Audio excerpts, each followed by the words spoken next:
사랑합니다. 오늘은 다른 어떤 날보다 3부 예배 인원이 더 많으신 것 같으네요. 아마 재직회에 참여도 원하셔서도 그러실 것 같고, 제가 지난주에 쉬지 않고 기도하는 것, 이건 하나님의 지엄한 명령이라 말씀드렸습니다. 쉬지 않고 지난 한 주 동안 기도하셨습니까? 쉬지 않고 기도한다는 것은 어떤 의미입니까? 제가 부탁을 드릴 때, 사람들을 대면하게 될 때, 교회에서든 가정에서든 일터에서든 사람들을 만날 때, 인간관계를 맺어갈 때, 바로 그때 기도하며 만나야 한다라고 말씀드렸습니다. 그래야 쉬지 않고 기도하는 것입니다. 제가 여러분께 한 가지 여쭈어 볼게요. 한 사람이 기도하는 사람인지 기도 안 하는 사람인지 어떻게 알 수 있을까요? 그건 아마 공적인 기도 시간, 우리가 약속한 기도 시간에 나오는지 안 나오는지 보면 알 수 있겠죠. 그러나 그건 우리가 일주일을 살아가는 168시간 중에 불과 몇 시간 안 됩니다. 그 시간에 참여한다고 기도 많이 하는 사람이고, 그 시간에 참여 안 한다고 기도 안 하는 사람이 아닙니다. 그 시간에 올 수 없는 분들도 계시죠. 예수님을 믿지 않는 가족들로 인해 새벽에 나오기, 밤에 나오기 어려울 수 있습니다. 출퇴근 때문에 어려울 수 있습니다. 그러면 기도 안 해도 되는 겁니까? 아닙니다. 홀로 있을 때 시간을 만들어서라도 반드시 기도해야 하는 것이 하나님의 뜻이에요. 내 남편이 기도하는지 안 하는지는 아내가 다 알아요. 내 아내가 기도하는지 안 하는지는 남편이 다 알아요. 그러나 이것으로도 충분하지 않습니다. 한 사람이 기도하는지 안 하는지 우리가 어떻게 알 수 있는가 하면, 그가 범사에 감사하는지 안 하는지를 보면 알 수 있습니다. 하나님 앞에 기도하려고 무릎 꿇으면 하나님께서 우리의 삶을 해석하십니다.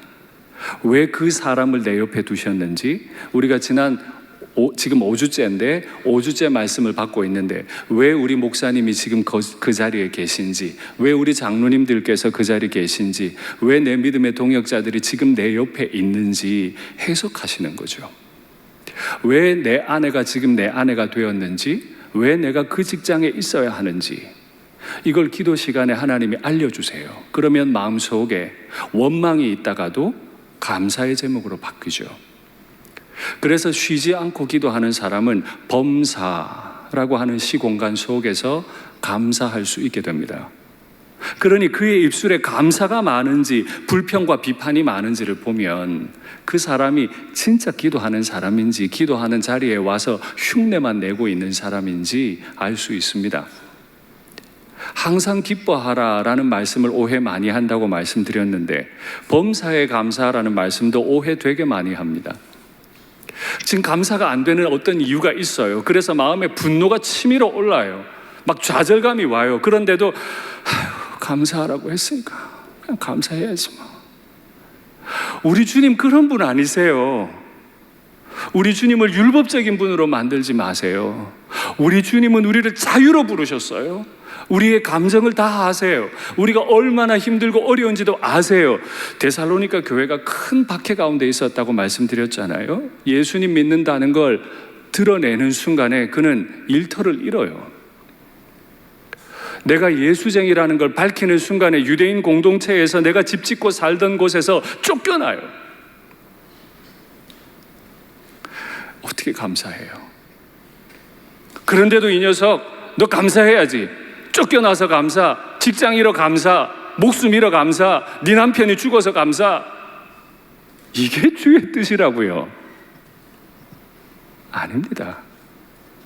우리 주님은 그렇게 우리를 알지 못하시는 분도 아니고 율법적인 분도 아니세요. 차라리 감사는 내가 억지로 만들어내는 것이 아니고, 쉬지 않고 기도하려고 엎드려 있으면 하나님께서 기도의 감사의 제목을 발견하게 하시고 경험하게 하십니다.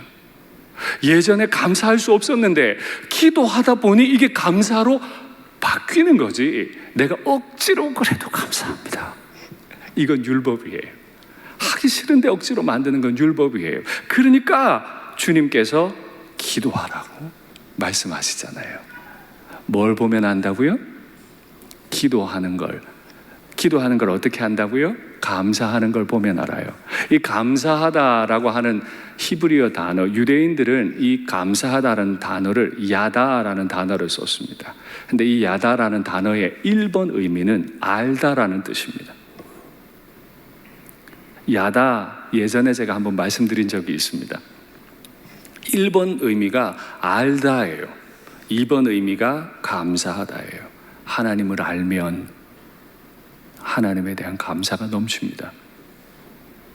우리의 말씀의 순서를 따라 말씀드리면 사역자들 깊이 이해하면 사역자에 대한 감사가 넘칠 겁니다. 우리 믿음의 동지들 한 분 한 분에 대한 이해를 가지면 그분에 대한 감사가 생길 거예요. 그런데 우리가 기도하지 않으니까 사역자들, 지체들, 사랑해서 결혼한 내 아내, 내 남편, 내 배 아파 낳은 내 자식들에 대한 감사가 사라져요. 기도하지 않으니까, 알지 못하니까, 그분이 얼마나 존귀한 존재인지 알지 못하니까 감사가 사라져요. 흔히 감사하라 그러면 헌금하라는 말로 바꾸기도 하시는데, 그렇죠. 헌금 중요합니다.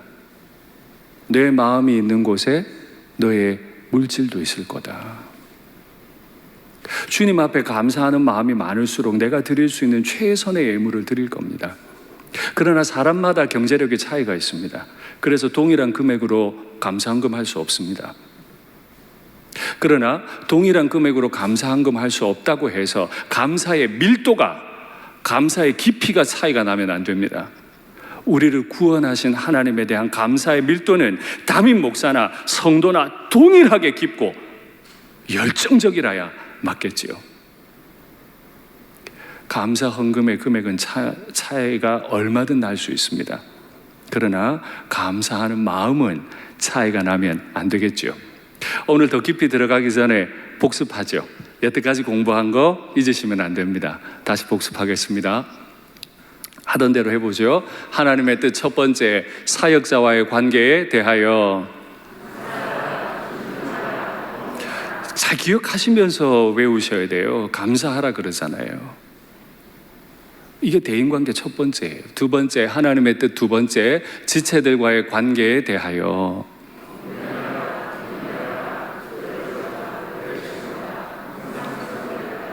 하나님의 뜻 세 번째, 개인 경건에 대하여. 아멘. 개인 경건에 대해서 항상 기뻐하고 쉬지 말고 기도하라, 이렇게 말씀을 주셨고, 오늘 그 말씀에 이어서 범사에 감사하라 받겠습니다. 또 더 깊이 들어가면서 여러분께 한 가지 질문을 먼저 던지겠습니다. 최근에 결정적으로 주님 앞에 감사한 것이 무엇입니까? 여태 그런 감사를 해본 적이 없는데 눈물 콧물 쏟으며 기도 시간에 주님을 찬양하고 감사했다거나, 내가 여태까지 드려본 적 없는 감사 헌금을 드려봤다거나, 내 아내나 내 남편에게 진짜 당신 때문에 내가 행복하고 당신이 내 옆에 있어서 난 너무 감사해, 혹은 목회자들에게 혹은 지체들에게 난 당신께서 내 옆에 계셔서 얼마나 좋은지 모릅니다라고 결정적으로 감사한 것이 언제입니까? 작년 봄에 우리는 새로운 장로님들, 안수 집사님들, 권사님들을 중직으로 모셨습니다. 그때 우리 장로님들, 당시 시무 장로님들의 결의에 따라서 우리는 더 이상 중직을 받으시는 분들에게 감사헌금을 요구하지 않는다고 결의하고 교회에 알렸습니다. 저는 과거의 한국교회가 직분을 받으시는 분들에게 장로님은 얼마 내세요, 권사님, 집사님들은 얼마 내세요 한 것을 존중합니다. 왜냐하면 한국은 지극히 가난했고 교회 성도들은 급속도로 들어오는데 건물이나 장비들이 너무 모자라니까 그런 것을 통해서라도 헌신의 마음으로 교회의 필요들을 채워나갔죠. 그런데 제가 지금 목회하는 이 시절에는 그렇게 한국교회 가난하지 않습니다. 그래서 우리 장로님들께 말씀을 드렸어요. 장로님들, 이제 우리 교회에서는 직분 받는 분들에게 얼마씩 헌금하라고 정하는 것 맞지 않는 것 같습니다. 오히려 나 대신해서 더 많이 수고할 직분자로 모셨으니까 그분들에게 얼마 내라고 요구할 게 아니고 우리가 그분들께 더 감사해야 되지 않겠습니까? 장로님 그냥 되나요? 안수 집사님, 권사님 그냥 하나요? 그 직분에 무게가 있는데. 그래서 제가 부탁을 드렸을 때 우리 시무장로님들께서 지극히 동의해 주셨어요. 그런데 여러분, 한코풀 벗겨보세요. 본전 생각 안 나시겠어요? 이미 먼저 장로님 되신 분들은 다 감사헌금 했는데 후배들 안 내게 하면 마음이 나는 했는데 안 들겠습니까? 그런데 장로님들께서 다 동의해 주셨어요. 얼마나 감사한지 몰라요. 감사한다고 하는 건 사실 굉장히 어려운 겁니다. 하나님 앞에 감사한다는 건 하나님께만 감사하고 지체들께 감사 안 하는 것, 이건 위선입니다. 하나님이 우리와 함께 신앙생활하라고 내 옆에 보내주신 분들, 내 아내, 내 남편, 내 자식에 대한 감사가 없는데 어떻게 하나님께 감사합니까? 하나님이 내 옆에 다 두셨는데 그분들로 인한 감사 없이 어떻게 하나님 앞에 바로 다이렉트로 감사가 올라갑니까? 우리가 하나님을 향하는 감사는 반드시 지체들을 통과해서 올라가는 감사예요. 그 지체들이 내 옆에 계심으로 인해 감사할 때 그 감사 제목이 하늘로 올라가는 거지.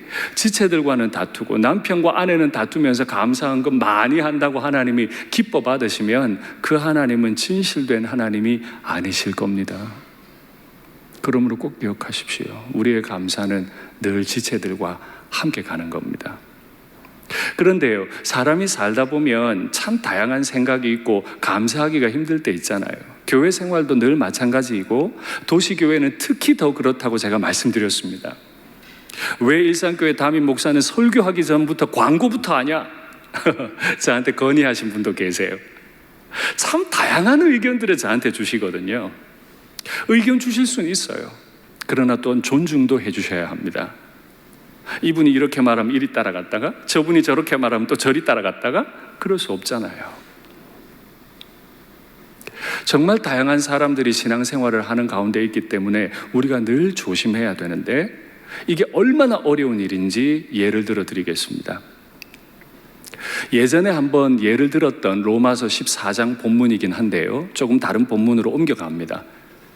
로마시는 로마 제국 전체에서 가장 큰 일본 도시였습니다. 그곳에는 로마 황제도 살고 있었고 귀족도 살았고 엄청난 수의 노예들도 함께 살고 있었습니다. 온갖 더러운 문화들이 성행하는 가운데서 예수 복음 받고 예수님을 믿고 교회를 이뤘어요. 그 가운데는 유대인 출신 그리스도인도 있었죠. 이건 지난번에 한번 말씀드린 적이 있습니다. 그런데 로마 교회 안에 한 가지 문제가 생긴 거예요. 유대적 배경을 가지고 절기를 계속 지켜왔던 사람, 유월절, 무교절, 초막절, 이런 많은 절기들, 또 금식하는 날에는 금식해야 하고 하는 이런 모든 날에 매여서 신앙생활하는 분들이 계신 거죠, 여전히. 그분들이 로마 교회 안에 오늘은 유대 관습에 따르면 금식하는 날입니다. 교회가 다 금식해야 됩니다. 우리 조상들은 율법 받은 이후로 1300년 동안 이날은 금식했어요. 이게 경건에 도움이 될 겁니다. 이렇게 주장을 한 거죠. 그러니까 또 다른 분은 우리는 그런 율법 받은 적 없어요. 우리가 받은 건 예수 복음밖에 받은 거 없어요. 그렇죠. 여러분 기억하셔야 돼요. 예수 복음을 받았다는 건 율법을 걷어내고 자유를 얻었다는 겁니다. 율법을 폐기한다는 뜻이 아니라 율법의 원리를 취하고 십자가의 삶을 살도록 부름받았다는 겁니다. 그러니까 유대적 배경을 가지지 않은 분들은 금식을 안 하겠다고 하는 거죠. 또 고기도 먹을 수 있다고 주장하는 거예요. 그러다 보니 한쪽에서는 저 나쁜 놈들, 또 한쪽에서는 저 나쁜 놈들, 다 하나님 말을 하면서 싸워요. 내가 아는 하나님은 이런 분이야 싸우고, 내가 아는 하나님 저런 분이야 싸우고. 기억하세요. 감사는 지체들과의 관계를 통해 하나님께 올라간다니까요. 이 싸움을 바울이 들은 거예요. 그래서 본인이 로마 교회로 가기 전에 미리 쓴 로마서 편지에서 이렇게 말하는데 되게 무섭게 말합니다. 확인하시죠. 남의 하인을 비판하는 너는 누구냐? 여러분 나중에 댁에 가셔서 한번 찾아보세요. 저기 저 남은 예수님을 가리킵니다. 하인은 예수님의 종된 모든 그리스도인들을 가리켜요. 내가 한 형제를 나와 생각이 다르다고 비판하잖아요. 그러면 사도 바울은 이렇게 말해요. 네가 뭔데 남의 하인을 비판해? 여기 남이 누구라고요?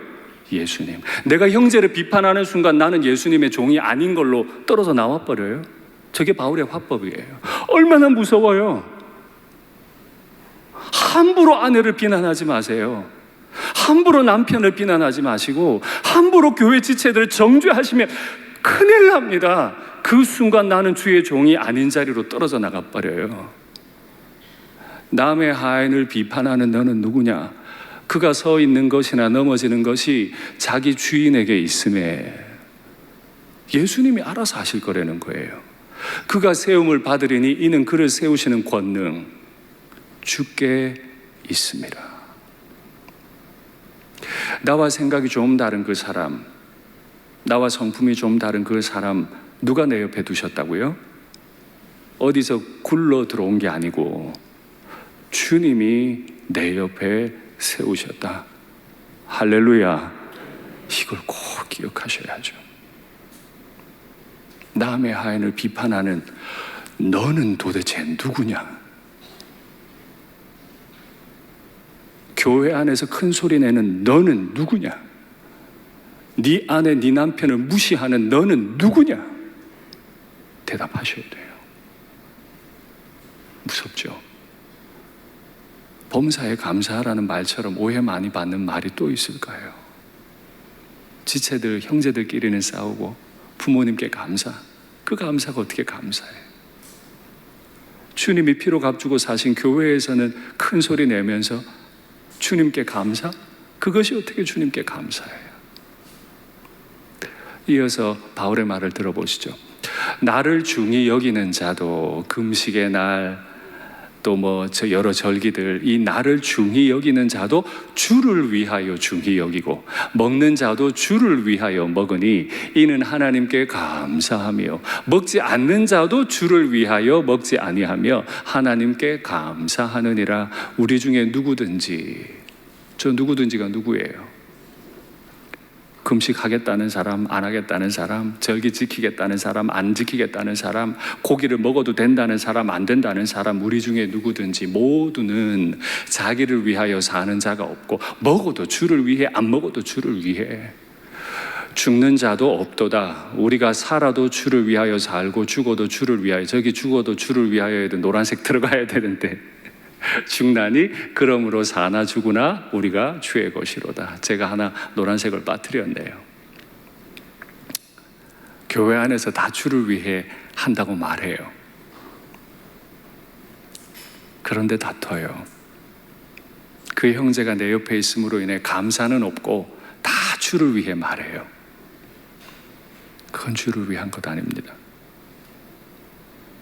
그건 주를 위한 것 아니에요. 부모 앞에 다투는 형과 동생, 부모님을 위해 다툽니까? 내 성질대로 하는 거죠. 부모님이 앞에 있는데 어떻게 부모님 앞에서 다퉈요? 못 다퉈요. 또 이어서 보시죠. 네가 비판하는 네가 어찌하여 네 형제를 비판하느냐? 어찌하여 네 형제를 업신 여기느냐? 우리가 다 하나님의 심판대 앞에 서리라. 믿고 안 믿고로 서는 게 아니고 하나님께서 내 옆에 붙여두신 그 지체들로 인해 감사하는지, 정말 그에게 신사적이고 품위 있게 대하는지, 내 언어를 조심하고 있는지, 이런 것들로 우리 모두는 주님의 심판대 앞에 서게 된다 말씀하십니다. 그러니까 감사한다는 말은 헌금의 문제가 아니에요. 입술로만 감사합니다, 감사합니다가 아니에요. 나를 세우신 나의 주님, 내 지체들을 내 옆에 두신 나의 주님으로 인해 감사할 수 있기까지 엎드려 간절히 기도하라는 주님의 지엄하신 명령입니다. 조너선 하이트라고 하는 아주 유명한 교수님이 계신데 이분이 폭탄 선언을 하나 했습니다. 남자들 100명이 모이면 그 중에 하나는 사이코패스가 있다. 남자 성도님들 좀 불편하시죠? 그러면 그 통계를 그대로 대입하면 우리 교회에 사이코패스 몇 명 있어요, 그죠? 그 사람이 저일 수도 있어요. 전 세계 사상가 65명 중에 들어가는 대단한 학자입니다. 이분이 전 세계 남자들 100명이 모이면 그 중에 한 명은 사이코패스라 그랬는데, 이분이 쓴 바른 마음이라는 책이 있습니다. 바른 마음. 그 바른 마음이라는 책 내용 일부를 보시죠. 우리의 위선은 끝없는 갈등을 불러일으킨다. 갈등이 왜 일어나요? 내가 잘나고 네가 못났기 때문이 아니에요. 갈등은 위선 때문에 일어나요. 안 착한데 착한 척하기 때문에 일어나요. 감사 안 되는데 입으로만 감사하니까 갈등이 나타나요. 이 때문에 사람들은 제각각 자기 편이 옳다는 확신을 가지게 되고, 나아가 자기 편 가치관을 뒷받침하는 증거가 무엇보다 확실함으로 상대편은 어리석고 사악한 게 틀림없다고 믿는다. 예수 안 믿는 분들도 다 알아요. 왜 갈등이 일어난다고요? 내가 위선적이라서 일어난다고요. 특별히 교회 안에서 왜 갈등이 일어나요? 내가 위선적이라서 일어나요. 주님이 날 부르셨음을 마음으로 인정을 못하고, 내 지체들을 주님께서 세우셨음을 인정을 못하니까 자꾸 내 편, 네 편을 나눠서 갈등합니다. 이건 주님께서 기뻐하시는 뜻이 아닙니다. 오히려 우리는 항상 기도하는 가운데 내 지체들로 인해 감사의 제목이 찾아질 때까지 주님 앞에 엎드려 계셔야 합니다. 그래서 쉬지 말고 기도하셔야 합니다.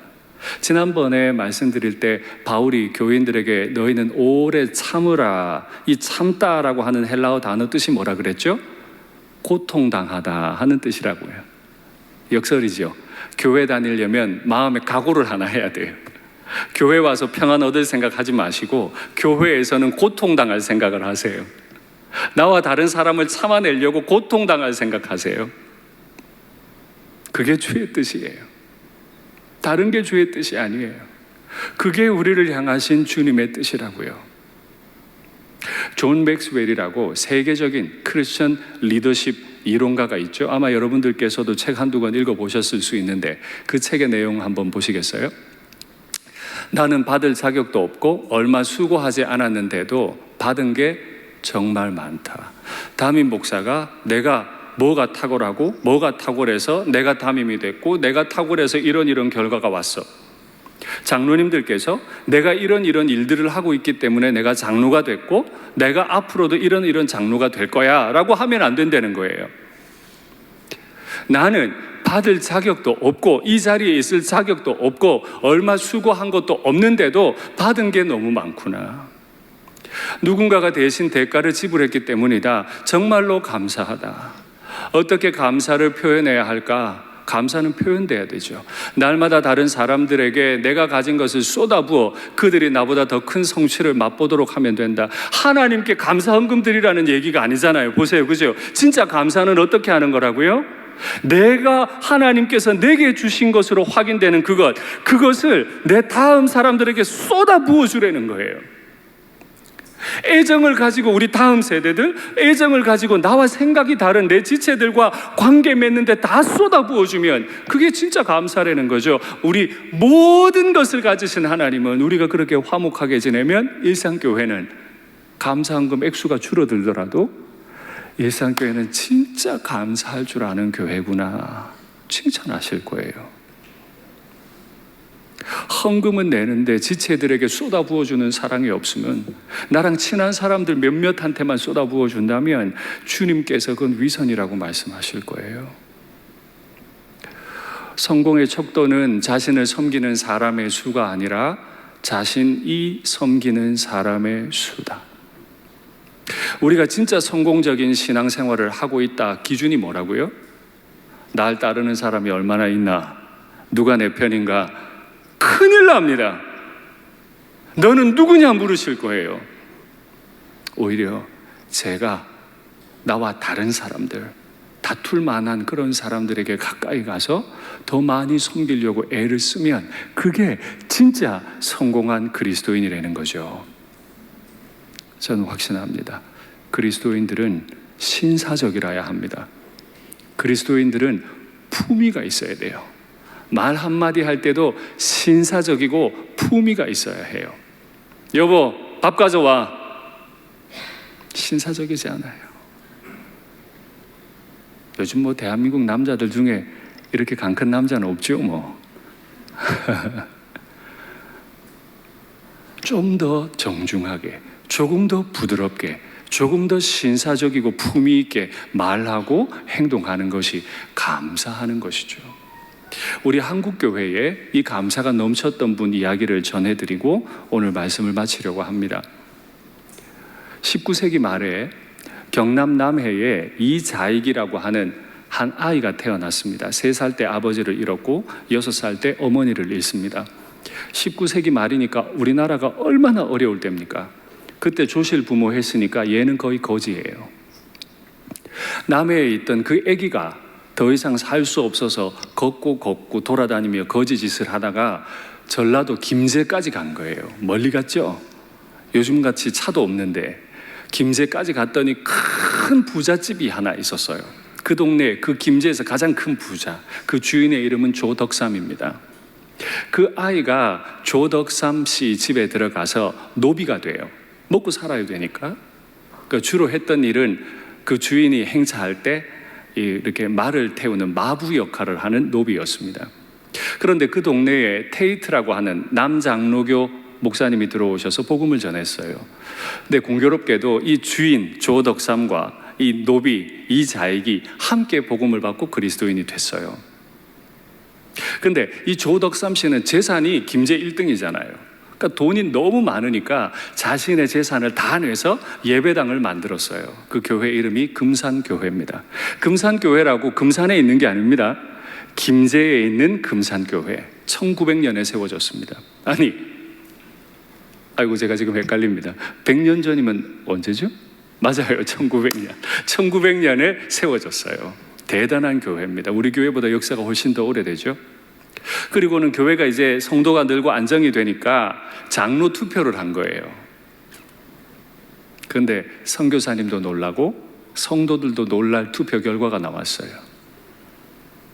주인이고 그 마을 최고 부자고 그 예배당을 자기 돈으로 다 지은 조덕삼은 떨어지고 그 집의 종놈인 조실 부모한 그 거지 이자익이가 장로님이 된 거예요.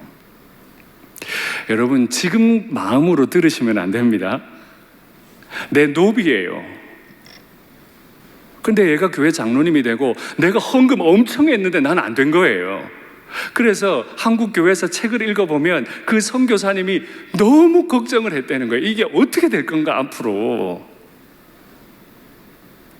걱정할 만하지 않습니까? 교회에서는 주인이 자기 종에게 아유 장로님 근데 이제 예배당 문 딱 나서고 나가면 가자 하고 말 타고 또 가야 돼요. 이게 얼마나 어색하고 불편한 상황이에요. 그 교인들이 지혜가 없었습니까? 그건 주의 뜻이 아닙니까? 이 일에 대해서 조덕삼 씨가 한 고백이 한국교회사 길이 남아요. 이건 한국교회사 책에 다 실리는 글이에요. 확인하시죠. 우리 금산교회 교인들은 참으로 훌륭한 일을 해냈습니다. 저희 집에 일하고 있는 이자익 영수, 저 영수라는 말은 옛날 말로 조사, 전도사님을 돕는 직분이었습니다. 이자익 영수는 저보다 신앙의 열의가 대단합니다. 참으로 감사합니다. 여러분 속 안 쓰리겠어요? 속 안 쓰리겠어요? 나는 하나님의 뜻을 이자익이 장로가 된 건 수를 써서 된 게 아니고 하나님의 뜻 따라 됐다는 거예요. 내 노비가 나도 되고 걔도 된 것도 아니고 겸허히 받아들여 이자익 장로를 잘 받들고 더욱 교회를 잘 섬기겠습니다. 감사는 지체들과의 관계를 통해 하나님께로 올라가는 예물입니다. 근데 조덕삼 씨가 저기에서 멈추지 않아요. 이 신앙이 너무 뛰어나니까 이 전라도 김제에서부터 이 이자익 씨를, 이자익 장로님을 평양으로 유학 보냅니다. 자기 돈 다 들여서 자기 종을, 노비를. 그래서 평양신학교를 졸업시켜서 목사님을 만들어요. 그리고 그 사이에 자기도 금산교회 장로님이 되거든요. 그런데 더 충격적인 결정을 합니다. 우리 교회에 계시던 이자익 장로님 너무 훌륭한 분이니까 우리 금산교회 담임 목사님으로 모십시다. 자기 노비를 자기 담임 목사로 모셔요. 그리고 이자익 목사님은 우리 합동교단의 유일한 3번 총회장을 하신 전설적인 인물이 됩니다.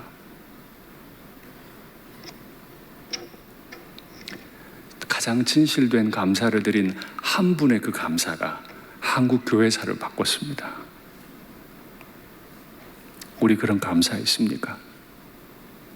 하나님께 감사의 물 내 이름 적어 내는 건 잘하는데 진짜 나와 생각이 다르고 직급이 다르고 내가 무시할 만한 그런 위치에 있는 사람들로 인해 내가 더 감사하고 있습니까? 이제 복습하고 말씀 맺죠. 그래도 복습은 해야 됩니다. 하나님의 뜻 첫 번째, 사역자와의 관계에 대하여. 하나님의 뜻 두 번째, 지체들과의 관계에 대하여.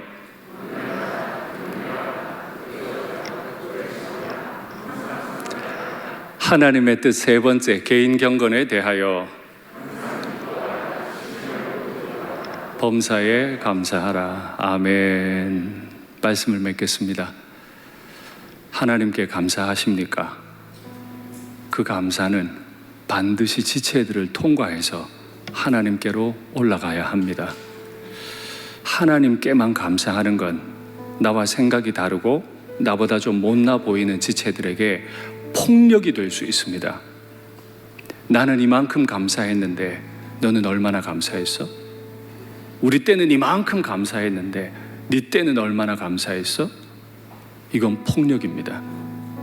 하나님께 대한 감사가 아닙니다. 우리 주 예수 그리스도를 향한 진심 어린 감사는 주님께서 내 옆에 세워두신 분들로 인해 먼저 감사함을 통해 열매로 맺어지는 줄 믿습니다. 우리 주님께서 보실 때 우리 일산교회는 감사가, 진실된 감사가 넘치는 그런 교회, 또 그런 가정 다 되기를 간절히 축복합니다. 아멘. 이 시간에 바로 제가 기도하겠습니다. 재직회와 중고등부 예배 때문에 제가 바로 기도하겠습니다. 사랑의 하나님 아버지, 오늘 말씀을 들으며 우리의 감사의 모습을 돌아보았습니다. 정말 주님께서 범사라고 하는 시간과 공간에서 감사하라고 하신 이유를 다시 돌이켜봅니다. 내가 위선되지 않게 하시고 내가 진실되게 지체들을 통과한 감사를 하나님께 올려드릴 수 있도록 은혜를 베풀어 주시옵소서. 그래서 우리 일산교회에는 가장 진실된 감사와 협력이 주님 보실 때 가장 아름다운 예물되는 교회 되게 하여 주시옵소서.